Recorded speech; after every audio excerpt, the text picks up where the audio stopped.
Well, we begin with a new report revealing President Biden's fury at being overthrown by Vice President Harris, and it's now threatening to derail her campaign. How far we have come from this iconic Biden-Harris moment. We did it. We did it, Joe. You're going to be the next president of the United States. What a memory. It was all smiles from Vice President Kamala Harris when President Biden won in 2020. But now, almost 4 years later, where is the love? Ever since the Democrats' coup, tension is escalating between the Biden and Harris teams. Listen to this. According to Axios, quote, the relationship between Kamala Harris's team and Joe Biden's White House has been increasingly fraught in the final weeks before Election Day. We saw this take shape last week when President Biden held a surprise White House press briefing moments before Vice President Kamala Harris was about to speak at a Michigan rally. Coincidence? And it only got more evident when the president and his vice president had the exact opposite messaging on Florida Governor Ron DeSantis and his handling of Hurricanes Milton and Helene. The governor of Florida has been cooperative. He said he's gotten all that he needs. I talked to him again yesterday, and I said, no, you're doing a great job. It's all being done well. We thank you for it. And I literally gave my personal phone number to call. You know, moments of crisis, if nothing else, should really be the moment that anyone who calls themselves a leader says they're going to put politics aside and put the people first. People are in desperate need of support right now, and playing political games with this moment in these crisis situations, these are the height of emergency situations, is just utterly irresponsible, and it is selfish, and it is about political gamesmanship instead of doing the job that you took an oath to do, which is to put the people first. Trouble in paradise. So, Emily, that is opposite messaging. And not only did he stomp on her Michigan rally, he literally came out and said that she is a reason that all the policies came about, making sure they were singing from the same song sheet. At a certain point, you have to ask, and we'll put this up, we remember Biden putting on the MAGA hat. You've got to ask, is this sabotage? Right, and I think the answer is likely somewhere in the middle, frankly, because I think that what we have seen coming from the president is his stubbornness coming out. I think, frankly, that he's had enough. And I think what I'm saying that from, though, is the person, Joe Biden, not the president. I think we have yet to see him sort of rise to the occasion of being presidential, but it seems like to me that, frankly, he was over it the second that he was pushed out of his party. And I think we saw that first in him sort of hiding out and licking his wounds a bit. And now he's coming out and he's saying, you know what, I just don't care anymore. But it also shows the fractured quality of the nature of the Harris campaign. We know that there was sort of a plug and play that happened, right, with her policies were first articulated and had 19 occurrences of Joe Biden in there instead of her. There has not been a seamless transition. The machine is not infallible. Frankly, it is quite fallible. And so we've seen, as she's calling on the old guard to come out, those were many members that A, stayed quiet when it was Biden's turn, and B, are coming out simply to preserve the party, not because they actually like Kamala Harris or don't like Joe Biden. I think the reality is that the party and the campaign have become very stale. And so what we are seeing is a president clinging to his last throes of power,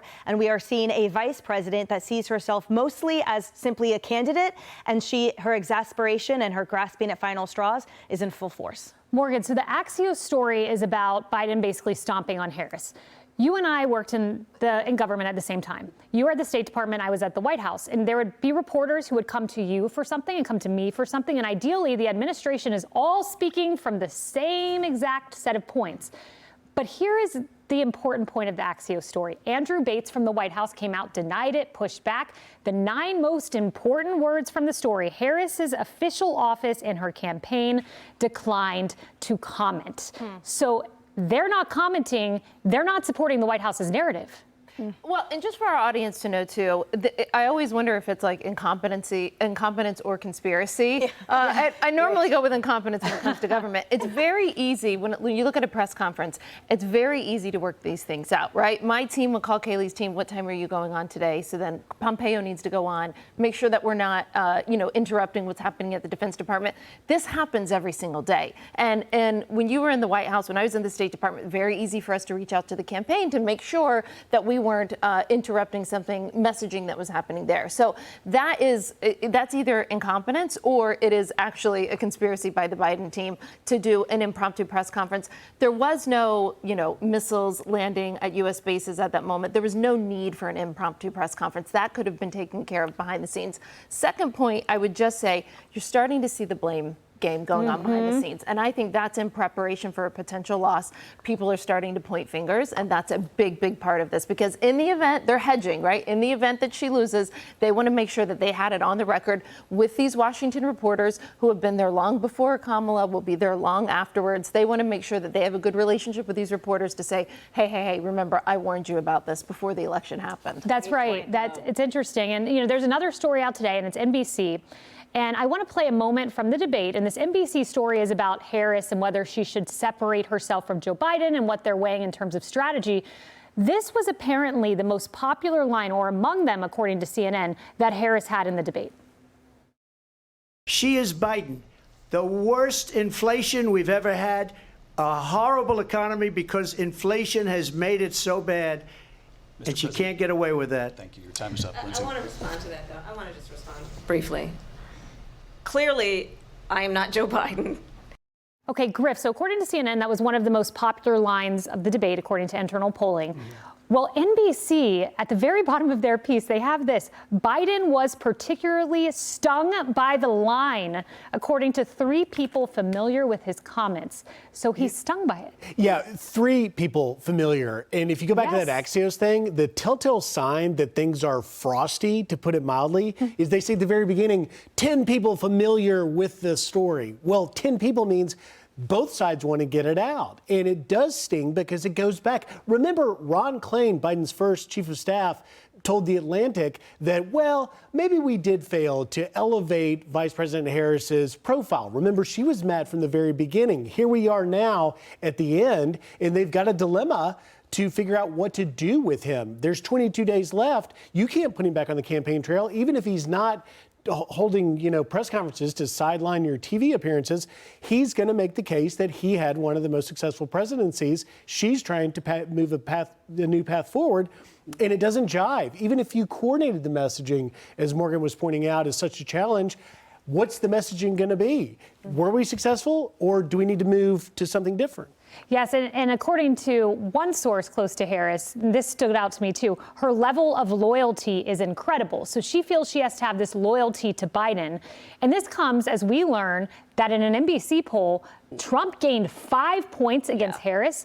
And when you dig a level deeper, who is the change candidate? She has lost 5 points in that category. They are now neck and neck, each at 48%, as you're seeing. But look at that change from the month of September. That is a huge drop for her. And it actually goes back to the issue with President Biden and trying to differentiate herself from him, in particular his economic policies. But the pollsters that conducted this NBC poll said basically that there are concerns that the vice president does not represent change for President Joe Biden. Voters are seeing Trump's presidency in now a more positive light than Biden's. And as summer has turned to fall, any signs of momentum for her have stopped. And so obviously, to your point, going to the back, what happens in the back channels in Washington and who's speaking to who on a background as a source, obviously the Biden team is saying, okay, look, if she's in trouble, then we're going to make sure that we are painted in a better light. And that's what he's doing. It's a great point, because at the end of the day, Biden wants Harris to win. He doesn't want Trump to win, but yet I think maybe you're seeing a little bit, and you and Morgan can speak to this, Washington egos really standing up and getting in the way. I'll bet you President Biden wants her to win, but I'll bet you personal Joe Biden would love it if she didn't. And great point. And then she says that her loyalty is incredible. Well, that loyalty may take you back to California. You can stare at a cardboard cutout of Biden and remain loyal for the next 4 to 8 years. Hey everyone, I'm Emily Campagno. Catch me and my co-hosts Harris Faulkner and Kayleigh McEnany on Outnumbered every weekday at 12 p.m. Eastern, or set your DVR. Also, don't forget to subscribe to the Fox News YouTube page for daily highlights.